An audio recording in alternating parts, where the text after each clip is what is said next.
On this, let's explore what likely happened, according to oral traditions, suppressed history, and ancient American Indian accounts passed down through secret societies and tribal elders. The backstory. Why Mansa Musa came. After Abu Bakr Sek departed from Mali around 1311 CE with 2,000 ships, gold, scholars, and navigators, he was never officially heard from again. But that doesn't mean he was lost.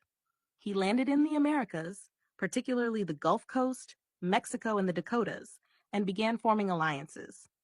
When Mansa Musa became emperor, he took the throne after his brother's disappearance. Yet, after becoming one of the wealthiest rulers in history, Musa began hearing whispers and clues, stories from traders and seafarers, about a black king who had settled across the waters and was living with native nations in the land of the setting sun.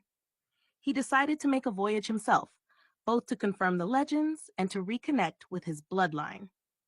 When Mansa Musa landed in the Americas, based on esoteric sources and tribal traditions, Mansa Musa landed somewhere near the Gulf of Mexico, possibly near the modern-day Louisiana or Veracruz region.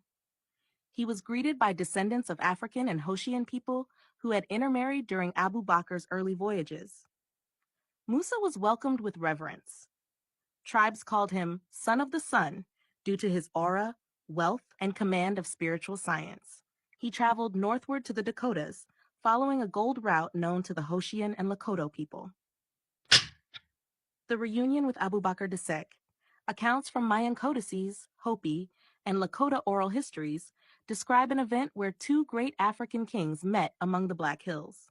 When they reunited, 1. Abu Bakr showed Mansa Musa the cave systems, portals and tunnels where gold was stored and where ancient artifacts were hidden. 2. They visited mounts and temples built by Hoshian Almach engineers in South Dakota and Wyoming. 3. They held council with tribal leaders who acknowledged them as prophetic figures.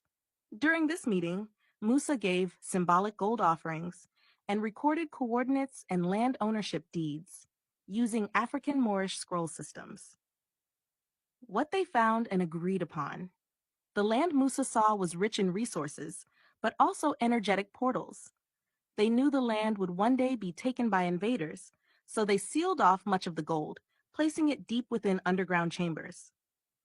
Mansa Musa returned to Mali with scrolls and maps, but not all of them made it back. Some were lost, hidden, or destroyed later by colonial forces. Final hidden truth: most of this information is intentionally left out of modern history books because it disproves the myth that Africans never reached the Americas before Columbus, reveals that gold-rich empires had already formed spiritual and economic alliances in the Americas, shows that the true indigenous people, those with African, Hoshian, Hindu, and Almach ancestry, have been systematically erased from the narrative.